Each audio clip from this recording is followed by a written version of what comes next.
Today I'd like to work on some fundamentals. Again, too many people think that once you play some of the simple stuff and, I've learned that, quote, in my brain, that's all you need to do. No, you need to repeat fundamental practice over and over and over. Just like any physical activity, we need to stay on top of our game with just real good posture, technique, control, articulation. So let's get down to basics, okay? Let's talk about hand position in the left hand. And I'm going to teach you physically what to do, and then an exercise which all of my students play all the time. That's right. They regularly play it on a daily basis, week after week, year after year, to keep their chops right on. Okay? Let's look at the hand position to start with. One finger per fret. It just makes sense. What I'm talking about is, here's a major scale. Now notice that there's one finger in every single fret. We don't do this stuff, or up here, or this. No, one finger in each fret. Again, it just makes sense. It works like that. And yes, I know there are times you may want to play even larger. And of course, there's some people who play totally like this. That's cool. You can do whatever you want. But if you want to develop good technique that'll allow you to play fluently all over the instrument, then let's do some logic and some economy of motion. That's a key phrase there. So watch this again, the major scale.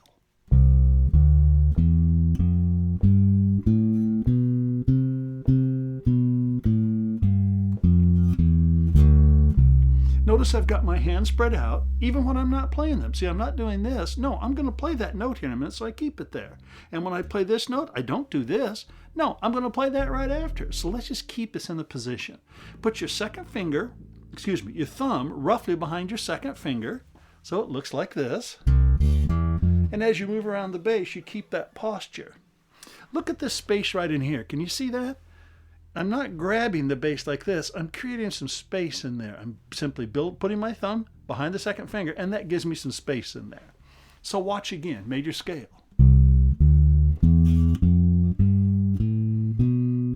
Notice when I play this, these are all down.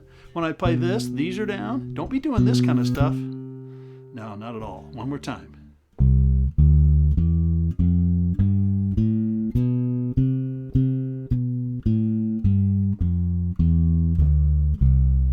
I want to repeat myself just because it's necessary. I can't tell you how many folks I've met who don't play as well as they would like, whatever level. Some people are levels here, some people are levels here, but they still don't play as well as they'd like. And too many of them just refuse to believe that fundamental technique, hand position, posture, cleanliness of attack, that's what they need to do to reach another level. It's just so popular. We all think it's some sort of a mental game. Give me some more information. Give me some more cool theoretical stuff. No, we need to play the bass fundamentally well. I know that you've all heard music and you've gone, listen to the bass board. Maybe you've even seen the bass player play and you go, my God, he's playing so simple. I wish I could sound like that.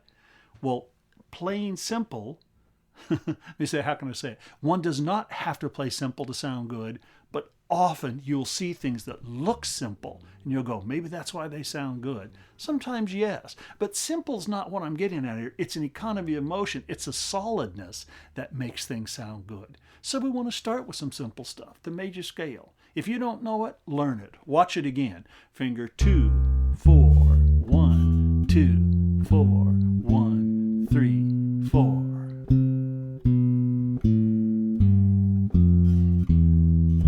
I taught a student last year who's been studying drums with me for a couple of years, his first bass lesson ever. And it was just fun to teach one finger per fret and then this major scale and keeping the hands in the posture. That's it. Now, let's look at an exercise that you can practice to work on that. No, I know you know the major scale, but let's work on an exercise that forces you to play it all over the instrument. And then during that playing, performing of it, you can practice posture. Keeping your fingers close to the fingerboard, keeping your fingers down so they don't jump up and down. In this hand, let's don't talk about it right now. Let's don't work on it, but try to just do alternate. That can be real challenging. The tendency is to do a whole bunch of raking. And while raking is necessary in certain lines, there's some Jameson Motown lines where we like to rake. In general, let's don't practice that way. Let's practice one alternation, one after the other. That'll get you, you want to get a good even attack on either finger. So watch. See the right hand? Sure, I just altered. Watch it again.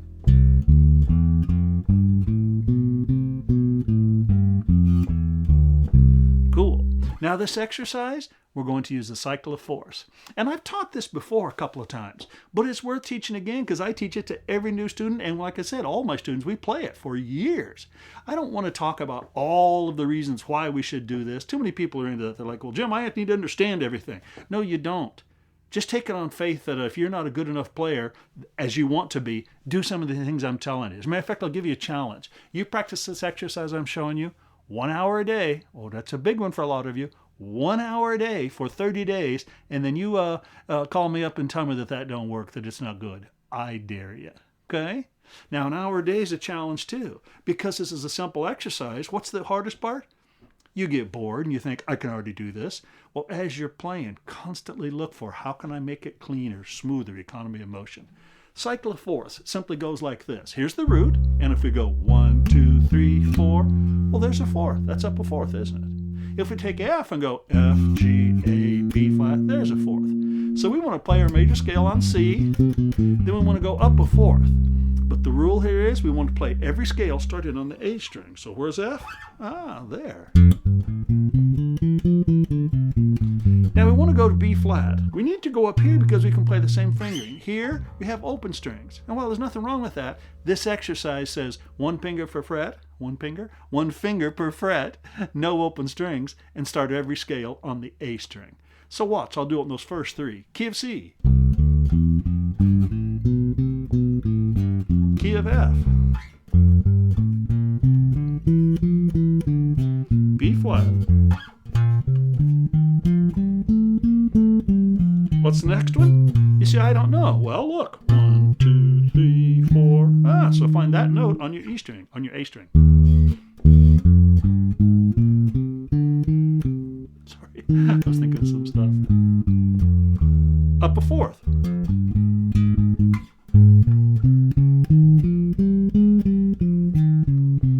Up a fourth.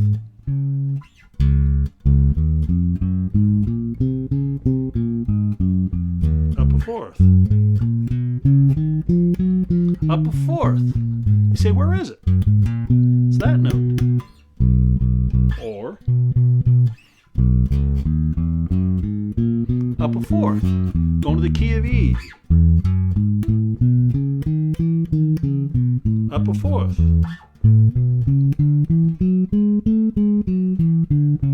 D. Key of G. And back to home base.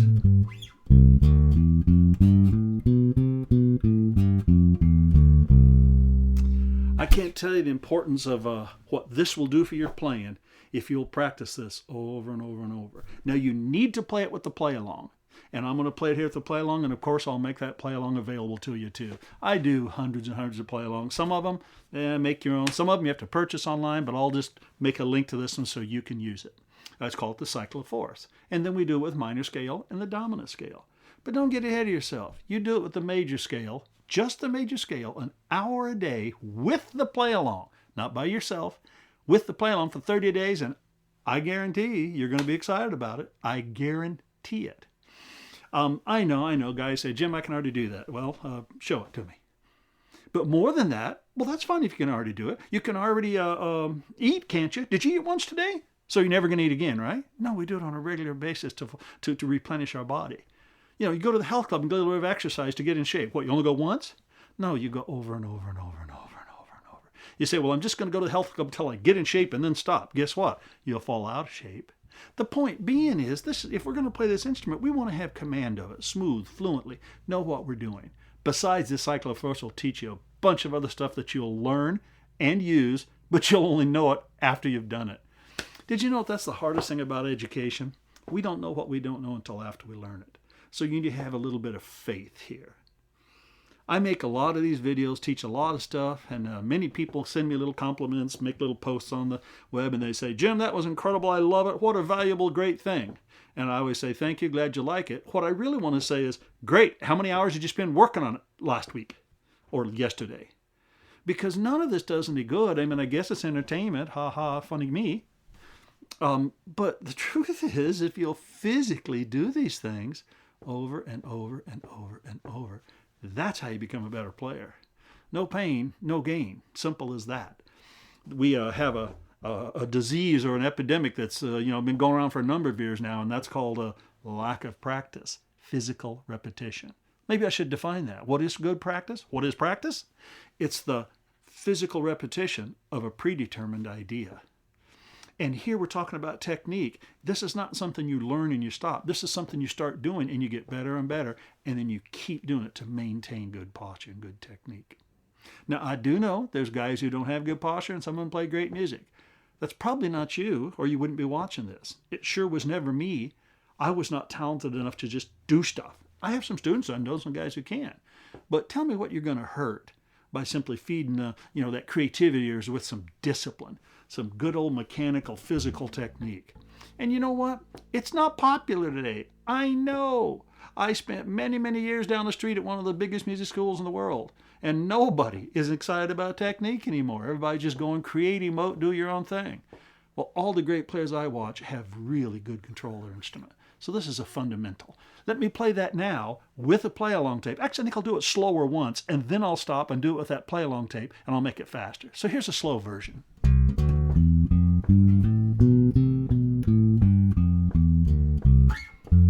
If you can play this, play it along with me.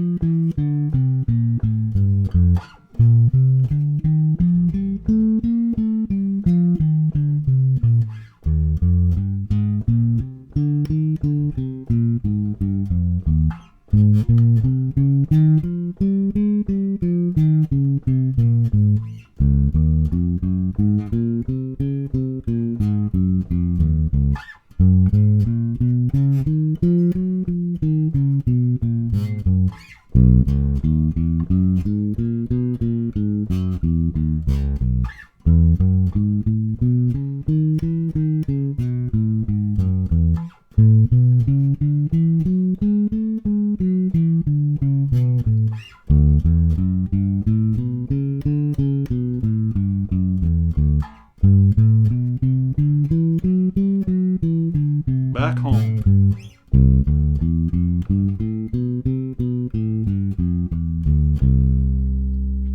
I went to my health club today, my gym, and I saw that little machine where you put the little key in, little pin in. What do you want, 20 pounds or 30 pounds or 50 pounds? And you put the key in, you sit down, you push the bars, you push it up and down. You know what? I know how to do that. I know exactly how that machine works. I figured it out. But the repetition's the hard part. So don't watch me play that and say, Jim, I already know that. That's irrelevant. Let's work on the physical aspect of doing it and create good posture in our hands, okay? Now let's go to that audio play along. I'll probably play it through 2 or 3 times through the cycle. And it takes time. It takes time, physical time. If you're not willing to invest time on a daily basis on your physical domain of, owning this instrument, you're just not going to become a better player. Simple as that. Undeveloped talent is wanted, man. It's just rampant. That's not it. No, it's the discipline to develop your craft so your creativity then can come out. Stay after it. Here's that video.